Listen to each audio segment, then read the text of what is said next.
Ok, ok. Sinon, on va un peu. Ok, c'est vrai que le début de la semaine, on parlait du pasteur Marcelo Tonassi, qui se remariait. Il y a à peu près un an, il perdait son épouse, Blanche Tonassi, dans des circonstances tragiques. On va pas polémiquer, revenir dessus. Euh, et un an après, le pasteur de l'église La Compassion officialisait son mariage avec une sœur de... Je ne sais pas si elle est membre de l'Église de la Compassion, mais je crois qu'elle était membre de la branche belge de l'Église de la Compassion ou de l'Église d'un de ses amis. Je crois que c'est ce que j'ai eu à lire ou à écouter. Donc, bref, ils se sont mariés ce mercredi et déjà avant le mariage, depuis l'annonce de leur fiançailles, il y avait énormément de bruit, énormément de polémiques, énormément de VR, justement, sur le fait que le pasteur avait à plusieurs reprises sur le sujet d'hommes veufs ou d'hommes qui sortiraient d'une rupture amoureuse. Attends, on va regarder cette vidéo-là. Il y a cette vidéo-là que je viens de voir qui... Parce que déjà, j'ai moi-même été, on va dire, un défenseur de très belle femme, son épouse Blanche. Je disais que j'ai moi-même été un défenseur du pasteur Tounassi. Je me suis même pris pas mal de balles perdues, ciblées même, parce que je ne voulais pas le condamner. Je ne voulais pas le condamner parce que je me disais que, ok, le gars, qu'il fasse quelque chose qu'il se remarie, on va dire, de façon très rapide. Qu'il se remarie de façon très rapide. Le tonton, au moins, est fidèle aux Écritures de la Bible qu'il prêche, au commandement qu'il demande à ses gens de suivre. Lui-même, il les suit, bien que ce soit difficile, bien que la chose la plus simple serait d'avoir une petite ici et là, et puis il mange dans le noir, dans le SIA, et puis il attend, il crée le modèle là que non, le gars il a trop mal, il attend encore même 2 3 ans avant d'officialiser une relation. Mais il a décidé de faire ce qui est, je pense, être la solution la plus difficile, c'est de dire que je suis homme de Dieu. Si je veux avoir un rapport sexuel, je dois être marié. Et il ne pense pas pouvoir supporter de rester sans rapport sexuel, donc il se remarie. Maintenant, il y a plusieurs images qui viennent de son mariage. On voit ses enfants, tout ça, là, beaucoup de gens critiquent parce que, yeah, évidemment, c'est juste toujours à cause de la durée. Tu vois, il y a une personne qui a dit ça. Attends, Une je te personne laisse a dit écouter. ça, deux personnes a dit ça, trois personnes a dit ça. Deux, trois.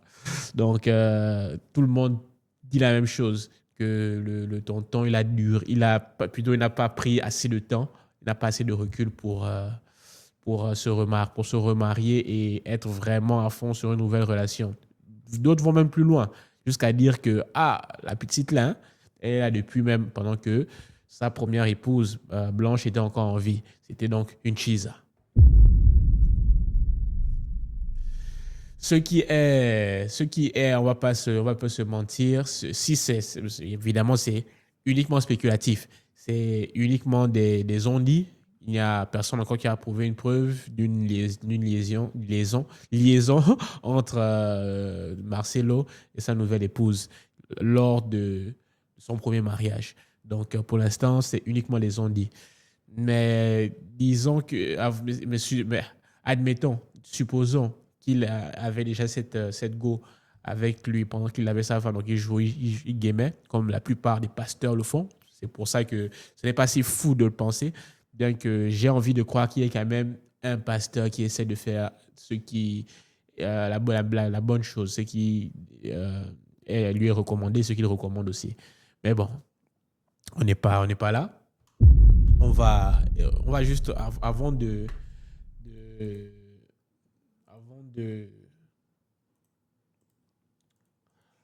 avant de regarder les images VR, les images de la VAR, on va juste check un peu les images de son mariage. Ça, très belle photo. Car ils ont pris vraiment quelqu'un qui sait ce qu'il fait. Ok, ça c'est son dernier post il y a 14, un de ses derniers posts il y a 14 heures. Il a posté un verset biblique. Jérémie 1,19. Ils te feront la guerre, mais ils ne te vaincront pas, car je suis avec toi pour te délivrer. Ah.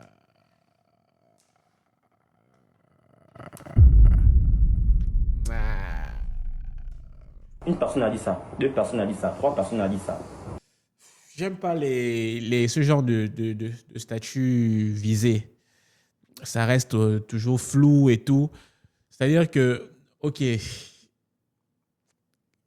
je pense que ce ne sont pas des attaques forcément contre sa personne. Les gens attaquent ce qu'il lui-même a eu à prêcher, ce que lui-même il a eu à conseiller sur le sujet, justement.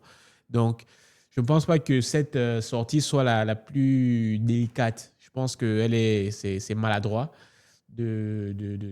parce que je suis sûr, je ne connais pas le contexte du verset, mais je suis sûr que ce n'était pas dans un tel contexte. Je suis pratiquement, je suis sûr. Je suis sûr que si on check le contexte, attends, on va un peu demander à ma chat GPT. Le contexte de Jérémie 1,19.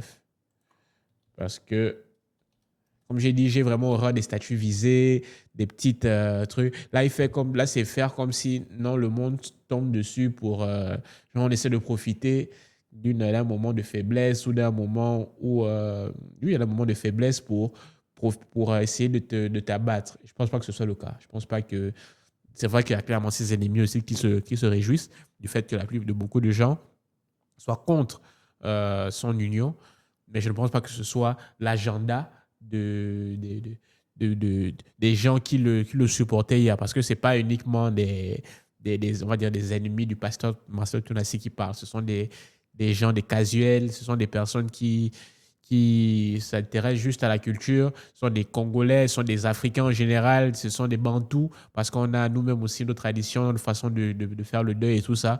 Donc ce n'est pas forcément une question de oh non, on veut abattre le professeur Marcelo, le pasteur Marcelo Tounassi. Donc, venir avec un verset, c'est un verset visé, je ne pense pas que ce soit très, très, très adroit. Donc, on va regarder, on va demander rapidement à ChatGPT quel est le contexte de Jérémie 1,19. Ils te feront la guerre, mais ils ne te vaincront pas, car je suis... Attendez. Alors, regarde ça ensemble. Ils te feront la guerre, mais ils ne te vaincront pas, car je suis avec toi pour te délivrer, dit l'Éternel. Jérémie 1,19, version 8 secondes, contexte général du chapitre 1. Ok, chapitre 1 est le chapitre d'introduction du livre où Dieu appelle le jeune Jérémie à devenir prophète. Ok, voici les éléments clés du contexte. Ok. 1. Appel de Jérémie, versets 4 à 10. Dieu appelle Jérémie à être prophète dès le ventre de sa mère. Ok. Jérémie se sent trop jeune et incapable, mais Dieu lui assure qu'il sera avec lui et met ses paroles dans sa bouche. Sa mission est difficile, arracher, renverser, ruiner, mais aussi bâtir et planter. Cela montre que Jérémie devra dénoncer le péché et annoncer des jugements tout en apportant aussi un message. Ok. 2. Première vision prophétique. Ça, c'est les versets qui précèdent celui qu'il a choisi. Le verset 19, c'est 11 au 19, 11 au 16. Vision de bâtir, d'amandier. Dieu veille sur sa parole pour l'accomplir. Ok. Vision de la marmite bouillante du nord. Annonce d'un malheur venant du nord, les Babyloniens, à cause de l'idolâtrie d'Israël. Ok. 3. Encouragement et avertissement. Verset 17 à 19. Dieu dit à Jérémie de se préparer courageusement car il devra faire face à l'opposition de la part de roi de Juda, ses chefs, ses prêtres et le peuple du pays. Mais Dieu promet de faire de lui une forteresse imprenable. Ils te feront la guerre, mais ils ne te vaincront pas car je suis là pour... Ok, bon. S'il faut être honnête, après avoir lu tout ça, je trouve que finalement, je trouve que c'est approprié en termes du contexte. Dire que, ok, Maintenant, est-ce que c'est approprié d'une part, c'est approprié d'une part parce que en vérité, il n'est pas à, il n'est pas à son appel. Mais bon, il peut aussi avoir comme argument que oui, il a appelé à faire des choses plus grandes dans son ministère prophétique. Et c'est pour ça que c'est pour ça qu'il veut, en changeant de niveau, il a plus de personnes qui l'attaquent. Bref. Mais comme j'ai dit, là, ce ne sont là, là, on n'attaque pas forcément son ministère. On attaque, je parle de façon personnelle. Je pense que les gens qui l'attaquent, c'est par rapport à ce que lui-même il aurait prêché et ce que lui-même il fait par rapport aux choses qu'il a prêché sur le sujet du veuvage, du fait de retomber amoureux, de placer quelqu'un d'autre. Donc, comme je disais, c'était ces trucs, regardons juste les images du mariage, très belle photo. Ok, focus, blablabla. Yvan Castano. Ok, c'est les photos de son mariage. Ah, on va libérer à Kengele. Ok, très belle épouse. La jeune dame, Esther Aïcha, très belle femme. Ok. Maintenant, je ne sais pas si les gens aussi sont fâchés parce que pour le pasteur, il rit beaucoup sur les photos. Je ne sais pas si vous aurez voulu, si vous aurez été content, s'il faisait son mariage, il avait un visage sérieux, fermé, parce qu'il a perdu aussi sa femme il y a 1 an. Évidemment, s'il fait un mariage, il épouse une autre femme, il ne va pas amener le poids il a sur lui dans ce nouveau mariage, dans le sens qu'il ne va pas venir et avoir le visage fermé le jour de son mariage. Entre-temps, il s'engage avec quelqu'un aussi, avec quelqu'un d'autre pour la vie. Donc, ce sourire-là, je pense que c'est aussi pour sa femme, quoi. C'est aussi pour montrer que bon, il se dévoue totalement à sa nouvelle femme. Parce que clairement, personne n'a envie d'épouser quelqu'un qui est toujours quelque part marié à l'idée ou à une autre personne, même si pire encore quand c'est même un fantôme, quand c'est quelqu'un qui n'est même plus là. J'imagine que ce serait très difficile. Donc, le sourire, je pense pas que ce soit quelque chose de mauvais ou de méchant, là. Il y a de malsain. Mais justement, ce que les gens maintenant mais ce que les gens sortent comme vidéo VR, c'est comme par exemple cette vidéo-là. Après une rupture, si vraiment tu as aimé, c'est normal. Les gens, c'est normal d'être blessé après une rupture si vraiment tu as aimé, c'est normal. Les gens qui ne sont pas blessés après les ruptures n'ont jamais aimé. Vous tous là, on te dit non en janvier. En février déjà tu as trouvé. Pas bizarre. Donc pendant que tu étais là, tu avais déjà l'œil au cas où. Tu avais des pneus de réserve. Vous voyez, quand il y a crevaison, directement il y a les pneus de réserve. Et les gens qui aiment avec des pneus de réserve n'aiment pas totalement. Amen, hein? Moi j'aime bien les gens. Il est déçu, il prend vraiment du temps. Ça prouve qu'il était sérieux dans l'histoire. Mais ceux qui directement comme un chat, il rebondit. Mon Dieu! Tu n'étais pas profond dans l'histoire. C'est normal d'être blessé après. Les gens qui ne sont pas blessés après les... Donc, Mon Dieu! Ça fait partie justement des vidéos VR qui montrent plusieurs bouts de segments qui montrent le pasteur Marcelo Tonassi parler des ruptures amoureuses. Et là, dans ce segment, clairement, il dit, OK, c'est bien de prendre du temps après une rupture. Mais bon, les gens ils veulent utiliser ce passage-là pour dire que, oh, il a été trop rapide, 1 an, tout ça là. Peut-être justement que 1 an, c'est assez dans son esprit. C'est assez dans son esprit. Je ne suis pas, évidemment, comme j'ai dit, moi, je préfère toujours quelqu'un comme ça. C'est-à-dire que je me rappelle toujours, il y a un verset où je crois que c'est Paul, c'est dans le Nouveau Testament, Paul qui dit que, OK, si jamais tu sens que la peau, la chair veut tomber, mieux vaut tu te maries, ou tu te remaries, ou tu te maries, ou tu te remaries, que d'affronter la tentation parce que tu veux avoir l'air sain et tout.